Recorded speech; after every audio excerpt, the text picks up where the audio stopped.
नमस्कार विद्यार्थी मित्रांनो, आपण मागच्या तासाला भाग 5 त्यामधील व्याकरण आणि व्याकरणामधील शब्दशक्ती पाहिले. आता आपण पुढील भाग बघणार आहोत. त्या अगोदर मुलांनो, आपण थोडीशी चर्चा करूया. बघा, व्यक्तीमध्ये कोणकोणते गुण असतात? प्रत्येक व्यक्तीमध्ये काही ना काही गुण असतात. ते कोणते? तर बघा, परोपकार, भूतदया, पराक्रम, उदारता किंवा औदार्य, करुणा, संवेदनशीलता इत्यादी गुण माणसामध्ये असतात. प्रत्येक व्यक्तीमध्ये काही ना काही गुण आपल्याला पाहायला मिळतात. तर विद्यार्थी मित्रांनो, तुम्ही पाठ्यपुस्तकामध्ये मामू हा व्यक्तिचित्रण परपाठ अभ्यासला. त्यामध्ये मामूच्या अंगी असणारे गुण ते कोणते येईल सांगता? तुम्ही अभ्यासलेला आहे. तर मामूच्या अंगी कोणकोणते गुण होते? तर देशभक्ती, मातृभक्ती, सहृदयी, सेवाभावी वृत्ती इत्यादी गुण आपल्याला मामूच्या अंगी पाहायला मिळाले. तसेच संतांमध्ये परोपकार, भूतदया, संवेदनशीलता हे गुण असतात.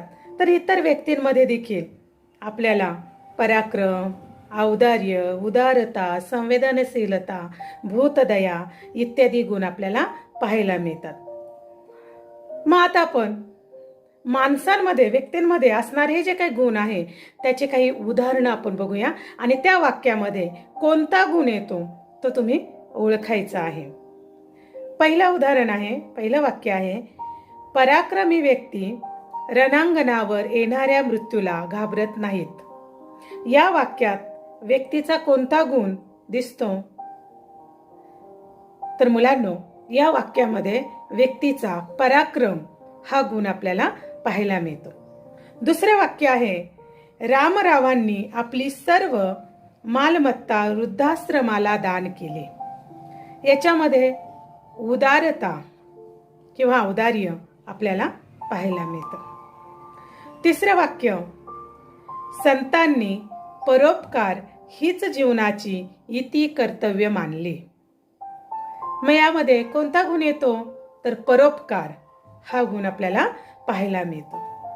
चौथं वाक्य बघा, पक्ष्यांचे पिल्लू झाडावरून पडून गतप्राण झाल्याचे पाहून तो कळवळला. आता इथे संवेदनशीलता आपल्याला पाहायला मिळते. वाईट वाटलं. 5, आता इथे जे काही पक्ष्याचे पिल्लू झाडावरून पडून गतप्राण झाल्याचे पाहून तो कळवळला, म्हणजेच त्याला आतून वाईट वाटलं की ते पक्ष्याचं पिल्लू आहे छोटं आणि ते गेलेलं आहे, वरून पडल्यामुळे त्याचा मृत्यू झाला आणि म्हणून त्याला काय वाटलं? वाईट वाटलं. त्याचं आतून मन कळवळलं. म्हणजेच इथे कोणता गुण येतो? तर संवेदनशीलता हा गुण आपल्याला पाहायला मिळतो. 5वं वाक्य बघा, गणेशने जखमी कुत्र्यावर औषधोपचार केले. आता इथे भूतदया हा गुण आपल्याला पाहायला मिळतो. आणि 6वं वाक्य आहे, माझे वडील नेहमी दानधर्म करतात. आता ह्या वाक्यामध्ये उदारता किंवा औदार्य आपल्याला पाहायला मिळतं. हा गुण आपल्याला पाहायला मिळतो. तर मुलांनो, हे झाले व्यक्तीचे गुण. वाक्यातून आपल्याला व्यक्तीमध्ये कोणते गुण असतात ते आपण पाहिलेले आहेत. तर जसे व्यक्तीमध्ये गुण असतात तसे काव्यातही आपल्याला गुण पाहायला मिळतात.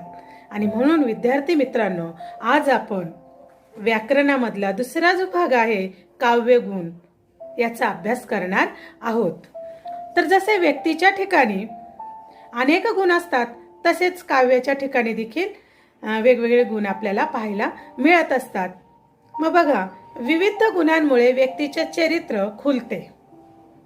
तर विविध गुणांमुळे काव्य सुंदर व उठून दिसते. व्यक्तीचे व्यक्तिमत्व त्याला बहुश्रुत बनवते. तर काव्याच्या गुणांमुळे काव्याला सौंदर्याचा साज प्राप्त होतो.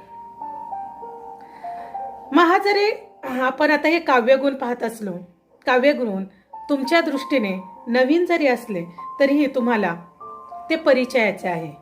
कारण तुम्ही गाणे ऐकतात, कविता ऐकता, त्यामुळे त्याच्यात फक्त तुम्हाला हे माहीत नसेल की त्यातला गुण कोणता आहे, पण काव्य तर तुम्ही ऐकता आणि म्हणून ते तुमच्या परिचयाचं आहे, नवीन काहीच नाहीये.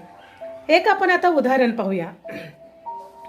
झाडांच्या मनात जाऊ, पानांचे विचार घेऊ, पोपटी स्पंदनासाठी कोकिळ होऊनी गाऊ. आता हे जे काही उदाहरण आहे, झाडांच्या मनात जाऊ, पानांचे विचार होऊ, पोपटी स्पंदनासाठी कोकिळ होऊनी गाऊ. ही जी ओळ आहे ही तुमच्या पाठ्यपुस्तकामधलं जी काही चौथी कविता आहे, झाडांच्या मनात जाऊ, त्यामधली आहे. दुसरं उदाहरण बघा.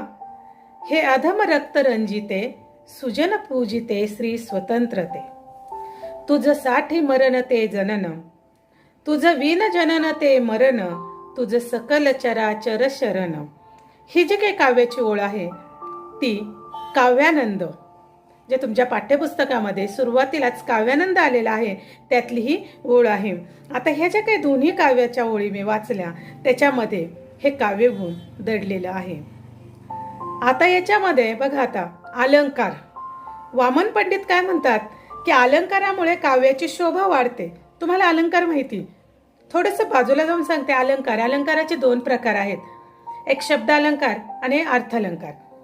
मग याच्यामधले उपप्रकार, तुम्हाला उपमा अलंकार माहिती असेल, यमक अलंकार माहिती असेल, उत्प्रेक्षा, आपणहूती, अनन्वय इत्यादी अलंकाराचे उपप्रकार आहेत. पण मुख्य दोन आहेत, एक शब्द अलंकार आणि अर्थ अलंकार. मग ह्या अलंकारामुळे, अलंकाराचा अर्थ काय होतो की दागिना. जसं व्यक्तीने अलंकार किंवा दागिना अंगावर घातला की त्याचं सौंदर्य खुलून दिसतं. पण नुसतंच दागिना अंगावर घातला आणि त्याचं मन अगदी उदास असेल तर त्याचं सौंदर्य खुलून दिसेल का? तर नाही. जेव्हा तो अलंकार, तो दागिना त्याने अंगावर घातलेला आहे आणि मनानेही तो अगदी आनंदी आहे, तेव्हा त्याचं सौंदर्य अजून खुलून दिसेल. तसंच काव्याचं आहे की म्हणून वामन पंडित म्हणतात अलंकारामुळे काव्याची शोभा वाढते, पण काव्यातील गुणांमुळेच ती शोभा मुळात निर्माण होते. काव्याचे गुणच नसतील तर ती शोभा दिसणार नाही, ते सौंदर्य खुलून दिसणार नाही. जसं मी तुम्हाला व्यक्तीचं उदाहरण दिलं त्याप्रमाणे. आणि म्हणून वामन पंडितांनी म्हटलेलं आहे की अलंकारामुळे काव्याची शोभा वाढतेच, पण काव्यातील गुणांमुळे ती शोभा मुळात निर्माण होते, मुळात ती निर्माण होते. मग आता अलंकार हे काव्यगुणा वाचून फुलत नाही, हे आपल्या लक्षात आलं की काव्यगुण तिथे असायलाच हवे, तरच ते अलंकार खुलून दिसतात, ते उठून दिसतात, त्याचं सौंदर्य आपल्याला प्राप्त झालेलं आपल्याला पाहायला मिळतं. हे कशामुळे? तर काव्यगुणांमुळे. तर मग असे हे जे काव्यगुण आहेत, ह्या काव्यगुणांचे 3 प्रकार आहेत. 1 प्रसाद, 2 माधुर्य आणि 3 ओज. या काव्यगुण, हे 3 प्रकार आपण आता अभ्यासणार आहोत. त्या अगोदर काव्यगुणांची वैशिष्ट्ये आपण पाहूया. आता काव्यगुणांचं पहिलं वैशिष्ट्य आहे, विविध गुणांमुळे काव्य सुंदर व आकर्षक होते. दुसरं वैशिष्ट्य आहे, गुणांमुळे काव्याला सौंदर्य प्राप्त होते. आणि तिसरं वैशिष्ट्य आहे, काव्यगुणांमुळे काव्यातील रस आल्हाददायक व रसिक मान्य होते. आता जशी आपण काव्यगुणांची वैशिष्ट्ये पाहिली, तशीच काव्यगुणांच्या शब्दांची वैशिष्ट्ये आपण पाहणार आहोत. तर काव्यगुणांच्या शब्दांचे वैशिष्ट्य कोणतं आहे? पहिलं वैशिष्ट्य आहे सोपे, सुटसुटीत व सहज सुलभ असे शब्द आपल्याला त्याच्यामध्ये पाहायला मिळतात. दुसरं वैशिष्ट्य आहे नाद मधुर शब्द. तिसरं शब्दातील गेयता व गेयता या अर्थाचा गोडवा तिथे प्राप्त होतो. गेयता म्हणजे काय? तर गाण्यास योग्य असणारा असा अर्थाचा गोडवा तिथे प्राप्त होतो. आणि चौथं वैशिष्ट्य आहे ओळीतून व्यक्त होणारा सहज भाव, हाही फार महत्वाचा घटक इथे असतोच असतो. आता काव्यगुणातील आपण पहिला प्रकार पाहणार आहोत, तो म्हणजे प्रसाद.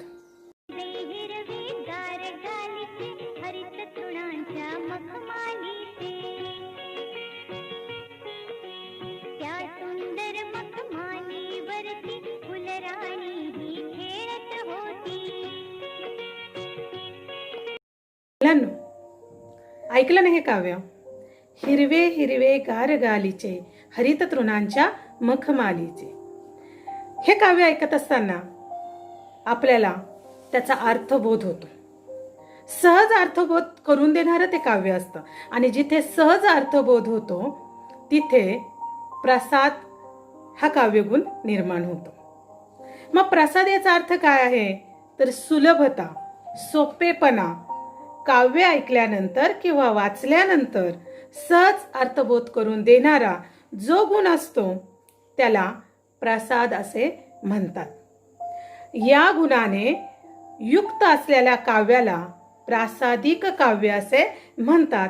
ही झाली प्रसाद काव्याची व्याख्या. आता प्रसाद काव्य म्हणजे काय, काव्यगुण म्हणजे काय हे आपल्या पटकन लक्षात येईल तुम्ही ते गाणं ऐकल्यामुळे. की ते गाणं ऐकताना आपल्याला किती त्याचा अर्थबोधही होतो आणि किती सुंदर वाटतं, सहज आपल्याला समजून जातं आणि सहज आपल्या ओठावर ते रेंगाळत राहतं. असे हे जिथे अशी रचना असते तिथे प्रसाद काव्याचे काव्यगुण निर्माण होतं. आता त्याचे काही उदाहरणं आपण बघूया. पहिलं उदाहरण आहे, मावलीच्या दुग्धापरी आले मृगाचे तुषार, भुकेलेल्या तान्यापरी तोंड पसरे शिवार. आता याच्यामध्ये हे काव्यगुण. किंवा दुसरं आपण बघूया, नारळ कठीण दिसे बाहेर, भीतरी खोबरे अरुवार, तैसे साधूचे अंतर बोधे ओसंडले. तिसरं उदाहरण बघा, अरे संसार संसार जसा तवा चुल्यावर, आधी हाताले चटके तवा मिळते भाकर. आता या तिन्ही उदाहरणामधून आपण बघितलं की या तिन्ही काव्यांची जी रचना आहे सहज उमगणारी आहे, समजणारी आहे, आपल्याला अर्थबोध होणारी आहे.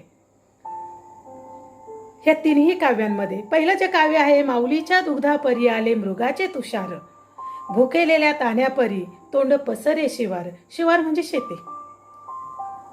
मग ताण आलेले आहे आणि मग हे तुषार कसे आलेले आहेत याचं वर्णन किती सुंदर शब्दामध्ये इथे कवीने केलेलं आहे. दुसरं जे आहे, नारळ कठीण दिसे बाहेर, भीतरी खोबरे अरुवार, तैसे साधूचे अंतर बोधे ओसंडले. ह्या दोन्हींमध्ये तुलना केलेली की नारळ आणि साधूचं अंतर्मन कसं आहे हे सांगताना किती साध्या सोप्या भाषेमध्ये इथे सांगितलेलं आहे. म्हणजेच तिथे सुलभता आलेली आहे आणि चटकन आपल्याला त्या वाक्याचा अर्थबोध होतो आहे. किंवा बहिणाबाई चौधरींचं, अरे संसार संसार जसा तवा चुल्यावर, आधी हाताले चटके तवा मिळते भाकर. हेही आपल्याला पटकन समजतं, याचाही अर्थबोध आपल्याला होतो. अशी ही जी काही काव्याची रचना असते तिथे प्रसाद काव्यगुणांची निर्मिती होते किंवा प्रसाद काव्यगुण आहे हे आपण ओळखायचं आहे. आता इथे याच्यामध्ये साहित्यामधले तुम्हाला नवरस माहिती आहे.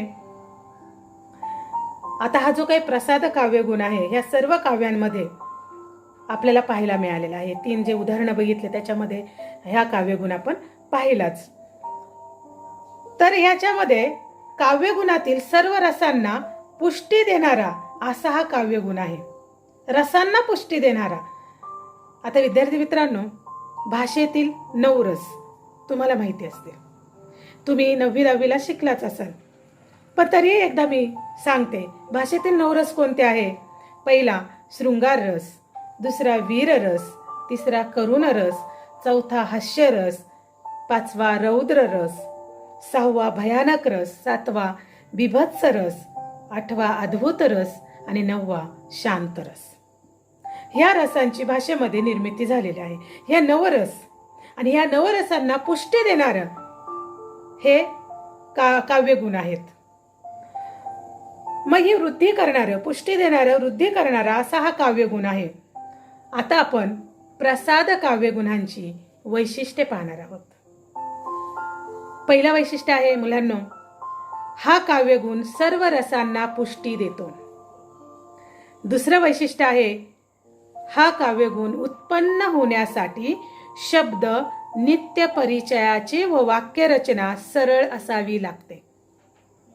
जेव्हा प्रसाद काव्यगुण निर्माण होतो तेव्हा त्याच्यामधले जे शब्द आहे नित्य परिचयाचे असले पाहिजे आणि वाक्यरचना सरळ असली पाहिजे, म्हणजे आपल्याला पटकन चटकन त्याचा अर्थबोध होतो. जसं आपण एक उदाहरण बघितलं कवितेचं, अरे संसार संसार जसा तवा चुल्यावर, आधी हाताले चटके तवा मिळते भाकर. पटकन अर्थबोध होतो. तिसरं वैशिष्ट्य आहे साधी सोपी सरळ शब्दरचना याच्यामध्ये असते. चौथं वैशिष्ट्य सोपी सुबोध व चटकन अर्थ समजणारी रचना म्हणजे प्रासादिक रचना होय. असे हे 4 वैशिष्ट्ये प्रसाद काव्यगुणांची आहेत. आता आपण प्रसाद काव्यगुणांची काही उदाहरणं बघितली, त्याची व्याख्या बघितली, वैशिष्ट्ये बघितली, आणि आता मुलांनो मी तुम्हाला अजून काही उदाहरणं देते. आता तुम्हाला असे काही उदाहरणामधनं कोणता गुण येतो तो ओळखायचा आहे. बघा, नंतर मी स्वयं अध्ययनासाठी तुम्हाला काही उदाहरणं देणारच आहे. मग आता ह्या काव्यगुणातली काही उदाहरणं आपण पाहूया. 4-5 उदाहरणं मी तुम्हाला सांगते. पहिलं उदाहरण आहे, खरा तो एकची धर्म जगाला प्रेम अर्पावे. दुसरं उदाहरण आहे, मन पाखरू पाखरू त्याची काय सांगू माता, आता होतं भुईवर गेलं गेलं आभायात. तिसरं उदाहरण आहे, हे फांदीवरले पक्षी की हंगामाचे साक्षी, झाडांच्या पायी काढी सावली उन्हावर नक्षी. आता हे जे काही उदाहरण आहे हे उदाहरण तुमच्याच पाठ्यपुस्तकामधल्या 4थ्या कवितेमधलं हे उदाहरण आहे. चौथं उदाहरण बघा, एग दौडत धावता आधी माझ्या शेतावर, शेला हिरवा पांगर मालकाच्या स्वप्नावर. आता प्राणसही जी काही कविता आहे तुमच्या पाठ्यपुस्तकामधली त्याच्यातली हे काव्यबोळ आहे. म्हणजे त्या कोणत्या कवितेमध्ये प्रासादिक काव्यगुण आलेला आहे हे तुम्हाला इथे लक्षात येईल. आता पुढचं उदाहरण बघा 5वं, हंबरुनी वासराले चाटती जवा गाय, तव्हा मले तिच्यामध्ये दिसते माझी माय. किती पटकन चटकन त्या वाक्याचा आपल्याला अर्थबोध होतो. सरळ सरळ साधी शब्दरचना आणि त्यामुळे त्याच्यात गेयता प्राप्त झालेली आहे आणि अगदी सुंदर अशी ही रचना निर्माण होते, ऐकायलाही चांगली वाटते. आणि म्हणून प्रसाद या काव्यगुणामध्ये सहजता आपल्याला पाहायला मिळते, सुलभता पाहायला मिळते आणि अर्थबोध आपल्याला चटकन होतो, पटकन होतो. अशी ही प्रसाद काव्यगुणाची रचना आहे. हा पहिला काव्यगुणांचा प्रकार आपण बघितला, प्रसाद. तुमच्या लक्षात आलंच असेल. मित्रांनो, फार अवघड काही नाहीये. काव्यगुण म्हटलं की घाबरून जाण्याचं कारण नाहीये, तुमच्या आता लक्षात आलंच असेल. मग आता हे प्रसाद म्हणजे काय नेमकं, तर ज्याचा अर्थबोध होतो. काव्य ऐकलं की त्या काव्याचा अर्थबोध जिथे होतो ना, सहज आपल्याला समजतं ना, तो कोणतीही रचना आहे, कोणता काव्यगुण आहे, तर प्रसाद काव्यगुण आहे, हे लक्षात ठेवा. तर आता आपण दुसरा जो काव्यगुण आहे तो आपण अभ्यासणार आहोत.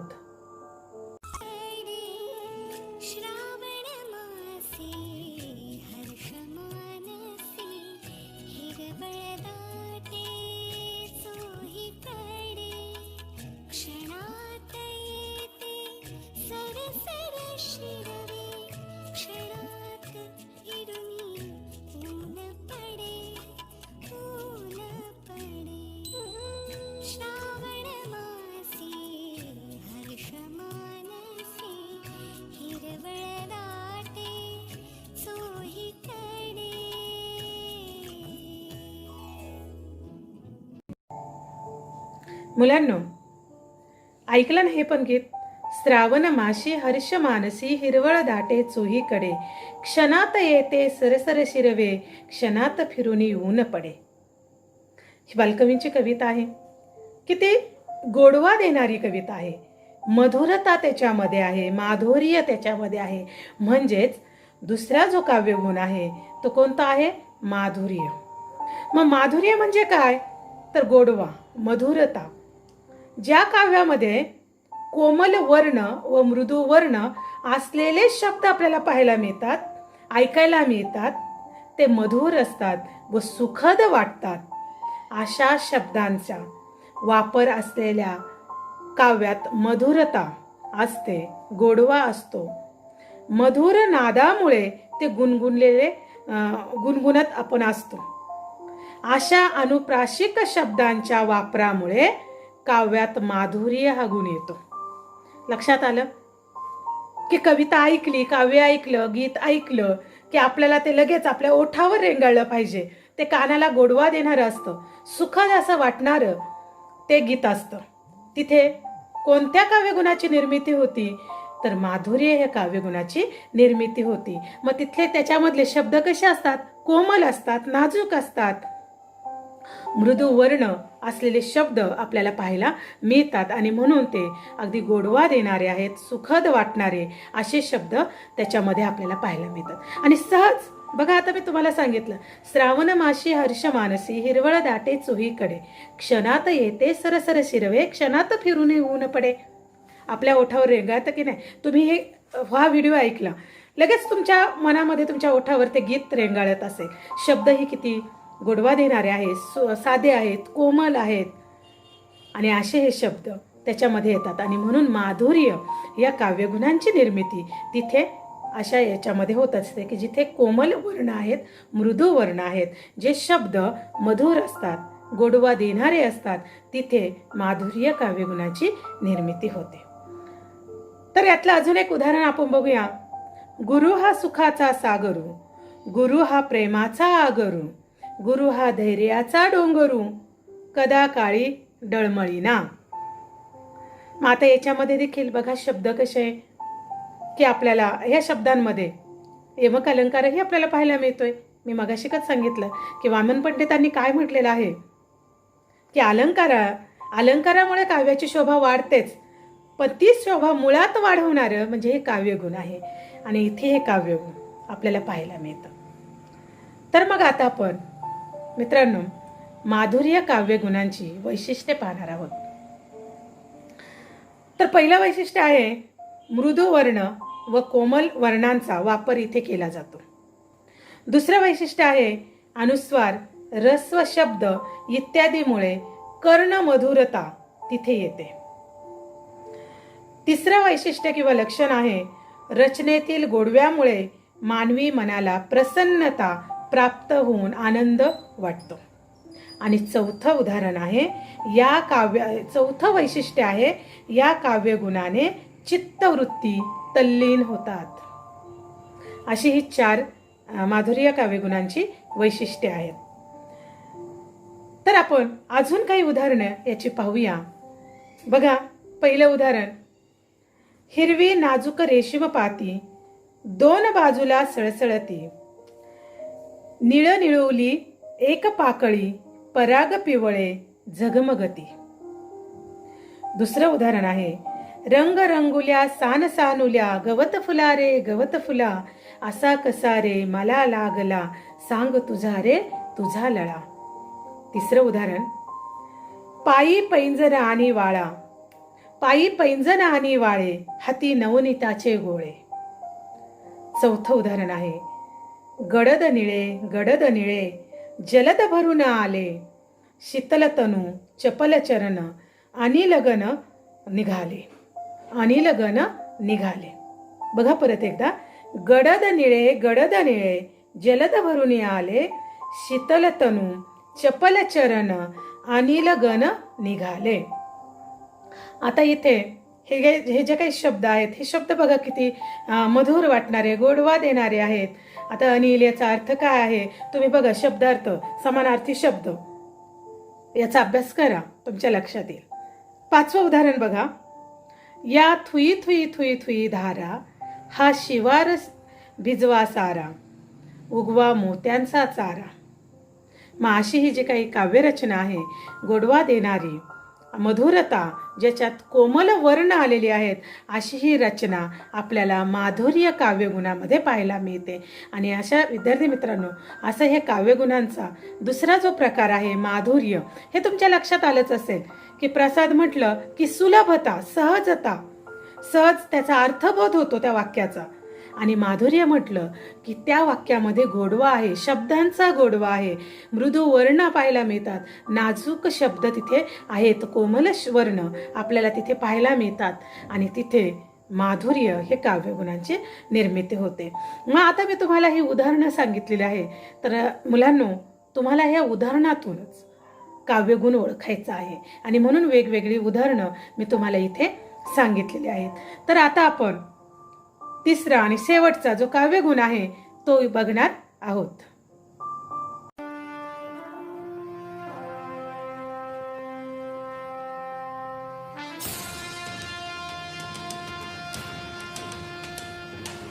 महाराजांची, शिवाजी महाराजांची कीर्ती बेफाम होती.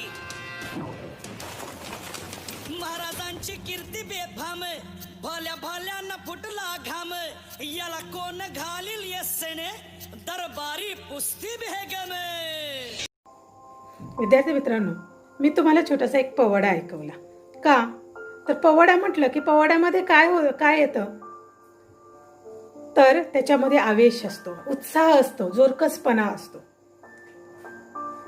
मग ओज हे काव्यगुण जे आहेत याच्यामध्ये भाषेतील आवेश, उत्साह व जोरकसपणा आपल्याला पाहायला मिळतो आणि तिथे ओज या काव्यगुणाची निर्मिती होते.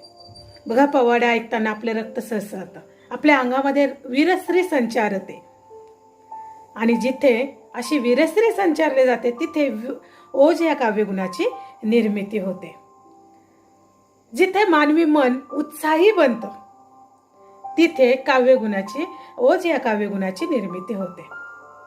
या काव्यगुणात प्रामुख्याने आपल्याला 2 रसांची निर्मिती पाहायला मिळते. एक वीररस आणि रौद्र रस, या 2 रसांची रचना आपल्याला तिथे दिसते.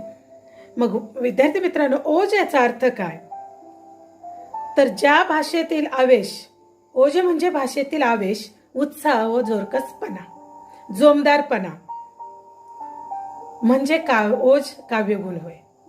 याच्यामध्ये वीररस आणि रौद्ररस याची रचना असते, हे आपण बघितलं. प्रसाद या काव्यगुणामध्ये आपण काय बघितलं, सहजता, सुलभता बघितली. अगदी अर्थबोध होणारी, सहज अर्थबोध होणारी अशी जी काव्यरचना असते तिथे प्रसाद काव्यगुणाची निर्मिती होते.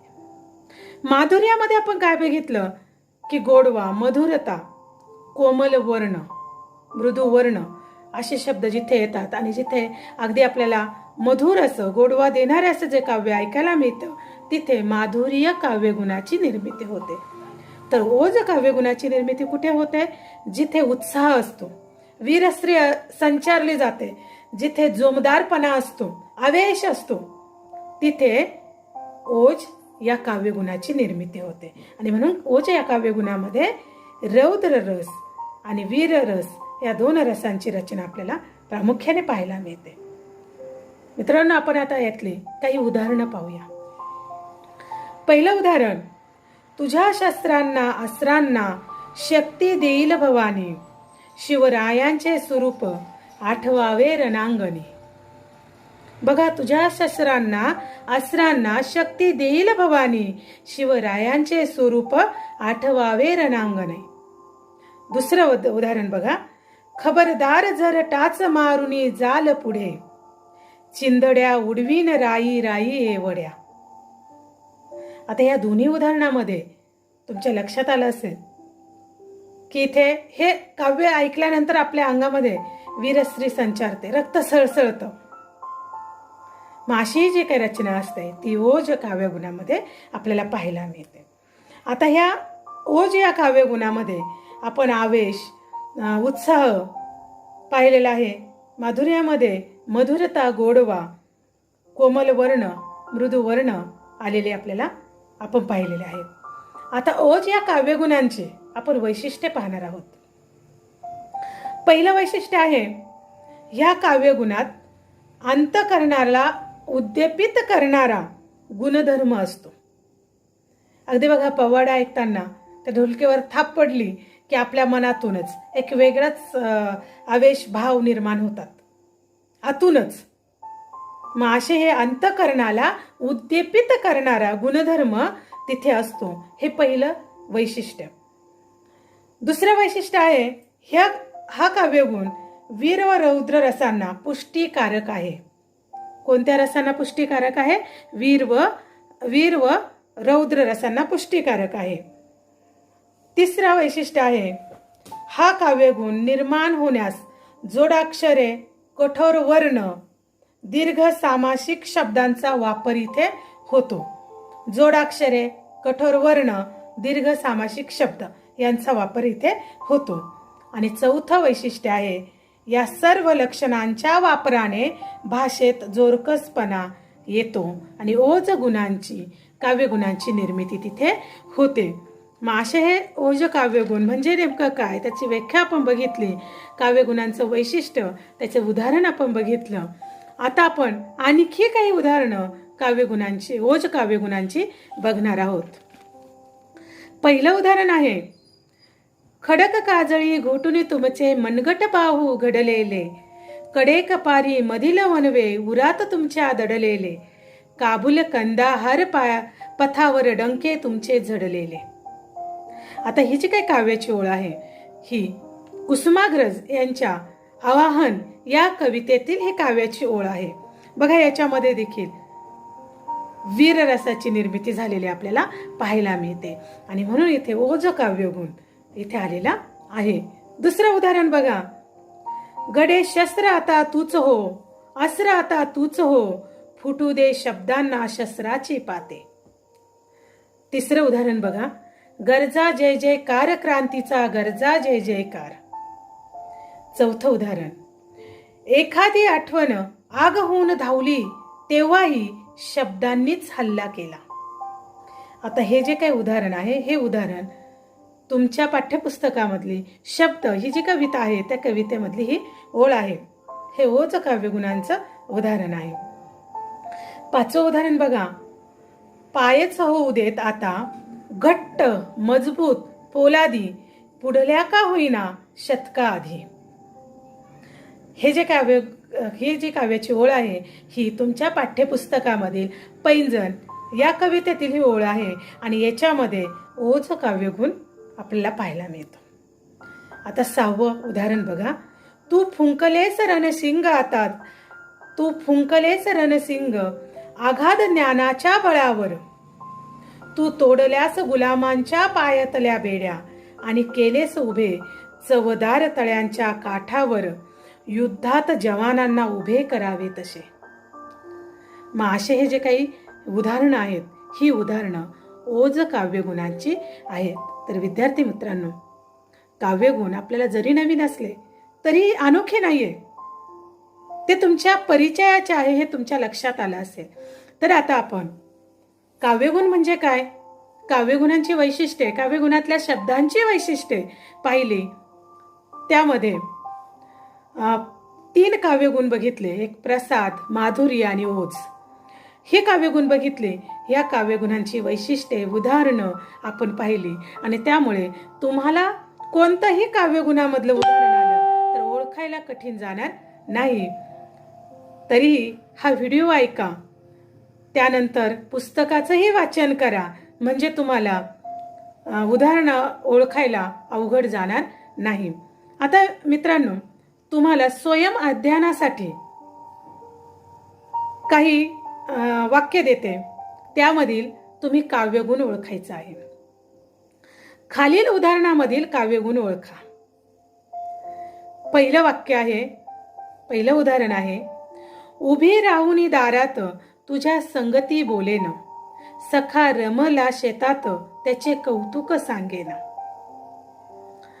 दुसरं उदाहरण आहे, उगवू दे तळहातावर शस्त्र सूर्याची नाते, पेटू दे शब्दांच्या वाती, उजळू दे मनामनाची नाती. तिसरं उदाहरण आहे, ऐल तटावर पैल तटावर हिरवळी घेऊन निळा सावळा झरा वाहतो बेटा बेटा तुने. चौथं उदाहरण, खेळून रंगपंचमी फुलपाखरे भिजली सारी, हा थवा असे रंगीत की पताका फिरणारी. शेवटचं बघा, कोटी कोटी असतील शरीरे मनगटा मुचे एक असे, कोटी कोटी देहात आजला एक मनीषा जागत असे. तर विद्यार्थी मित्रांनो, असे हे स्वयं अध्ययनासाठी तुम्हाला मी 6 उदाहरणं दिलेली आहेत. ती 6ही उदाहरणं उदाहरणामधले काव्यगुण तुम्ही ओळखायचे आहे आणि ते सोडवायचं आहे. तर आपण आता ही जे काही काव्यगुण आहे व्याकरणामधला दुसरा टॉपिक काव्यगुण हा पाहिलेला आहे. हा इथे आपला संपला. धन्यवाद.